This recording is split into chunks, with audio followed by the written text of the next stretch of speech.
If you have a Price Pfister shower valve or tub shower combination valve that's either dripping or stiff to operate like this one here is, I'm going to show you step by step exactly how to resolve that. First thing we want to do is turn water off to the house. I've already done so here at this home. Then we're going to open up the valve and make sure that water comes to a stop if it's not already stopped completely. With no water coming out, we know we're all set to begin taking this valve apart and rebuilding it.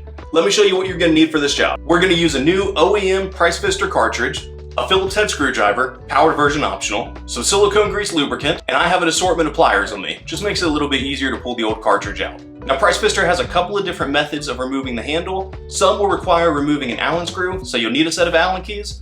Others may require a precision screwdriver. Everything you need for this job can be found in the video description. Today's handle is the simplest style to remove. We're simply going to grab onto the base and rotate counterclockwise. It'll thread right off.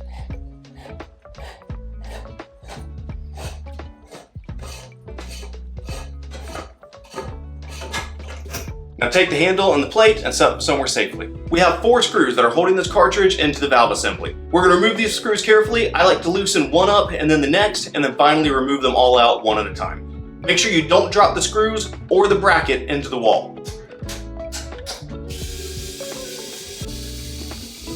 Remove the bracket and your 4 screws and set them somewhere safe. If your cartridge has a handle adapter on it, go ahead and remove that as well.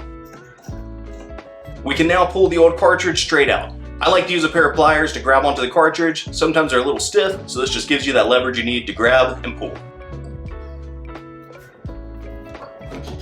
This cartridge broke apart as we removed it, so we're just going to keep removing all of the remaining pieces. They should all pull straight out.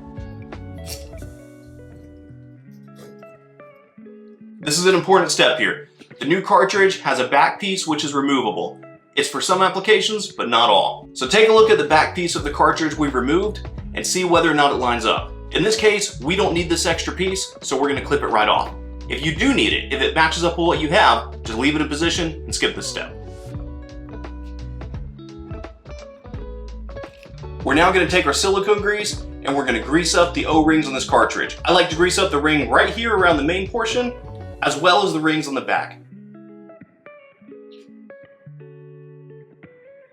Notice the orientation of the orange plate. We have an arrow pointing towards C and B, and this is at the top. This is the orientation that you want your new cartridge to be installed in. We're going to go ahead and slide it straight in. We'll now slide our bracket back into position and secure the 4 screws. The orange piece we looked at earlier is your heat limiter. The location that you set this in determines how far the handle in the shower can open up. Go ahead and set the heat limiter exactly where you want it. If your cartridge had a handle adapter, reinstall the handle adapter. Slide the trim plate on and reinstall the handle.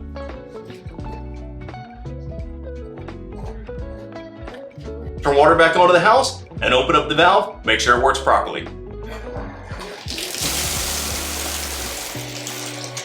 And with that, you're all set. Congratulations! If this video has been helpful, leave it a like and subscribe for more tips. Have a great day.